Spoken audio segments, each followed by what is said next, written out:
It's 1942, and World War II is raging around the world. One especially hot spot is the Pacific island of Guadalcanal, where Japanese and American soldiers are engaged in fierce fighting. Some 500 U.S. Marines are trapped on a peninsula on the island by a superior force of Japanese infantry. Unless a rescue mission can be mounted pronto, their future looks grim. But one man from the United States Coast Guard believes he can rescue them. That man was Douglas Albert Munro. Born in Vancouver, British Columbia in October 1919, Munro's parents were James Munro, an electrician from California, and Edith Ferry, who was originally from the English city of Liverpool. Douglas was still an infant when his parents moved to the American Vancouver in Washington State in 1922. Munro spent most of his childhood in the small town of South Cle Elum, Washington. After graduation from Cle Elum High School, Munro continued his studies at Central Washington College of Education. In fact, he only spent a year there before moving on to the next phase of his life. And what Douglas Munro decided to do now was to enlist with the U.S. Coast Guard. His choice of the Coast Guard may well have been influenced by his father James, who held the rank of captain in the Coast Guard Reserve.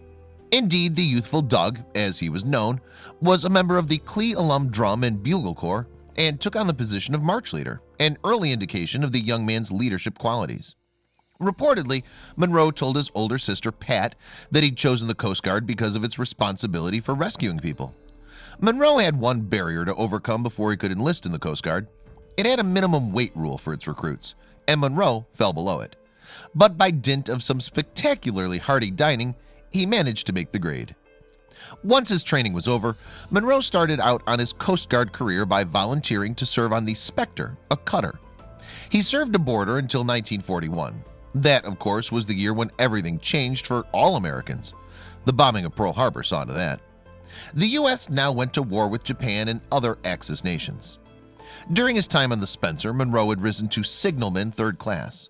Even before Pearl Harbor, the Coast Guard had been given the task of manning transport vessels, serving beside sailors from the U.S. Navy. Signalmen were much in demand, and Munro had started duty on the Hunter Liggett in June 1941. The USS Hunter Liggett was a cargo ship that the War Department had converted and brought into service in 1939, handing it to the Navy in 1941. Its role was now as an attack transport vessel, and she departed New York in April 1941 for the Pacific. Munro's ship was equipped with 35 landing vessels called Higgins boats, as well as 2 amphibious craft that could transport tanks ashore. And now it was to see action at Guadalcanal. This Pacific island was an important strategic significance as the Japanese were building an airfield there. If they managed to complete it, it would enable them to increase their attacks on the American forces. So the Hunter Liggett anchored off Guadalcanal on August 7, 1941. Munro had actually been transferred at this point to Rear Admiral Richmond K. Turner's staff on the USS Macaulay, another attack transport ship. Transfers between vessels were common because men were posted where their particular skills were required.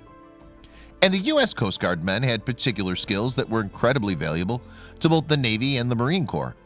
They were accustomed to handling small craft in difficult situations, and that meant they were uniquely well qualified to pilot the landing craft that were essential to the mission in Guadalcanal and elsewhere in the Pacific.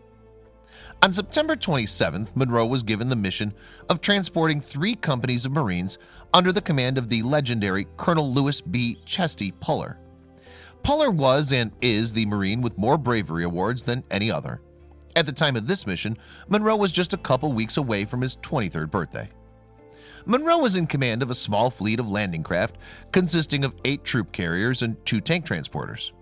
The vessels were to carry the men from a place on Guadalcanal called Lunga Point to a location near the Point Cruz Peninsula to engage Japanese forces who'd been offering stiff resistance. At first, with covering fire provided by the USS Monson's 5-inch guns, the landing went smoothly. The 500 Marines marched to a ridge a few hundred yards from the beach and set up position there. But then a massive Japanese force appeared and immediately attacked the Marines. By then, Munro and his landing craft had sailed back to Lunga Point. The Marines were trapped in a position that was highly precarious to say the least, and they had no functioning radio. One quick-witted Marine collected his comrades' undershirts and formed the word "help" in large letters. Luckily, a pilot flying overhead spotted the unorthodox SOS message and passed it on. Now back at Lunga Point, Monroe got the message about the potentially lethal plight of the men he'd recently landed at Point Cruz. He immediately volunteered to lead the second mission to Point Cruz, this time using the very same landing craft to rescue the Marines. And it's worth reflecting on these 36-foot landing craft that Monroe was commanding.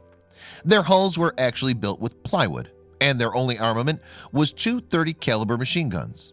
As Monroe and his little fleet approached the Point Cruz shore, they were met with a hail of bullets from the Japanese on land, wounding some of the men aboard the boats.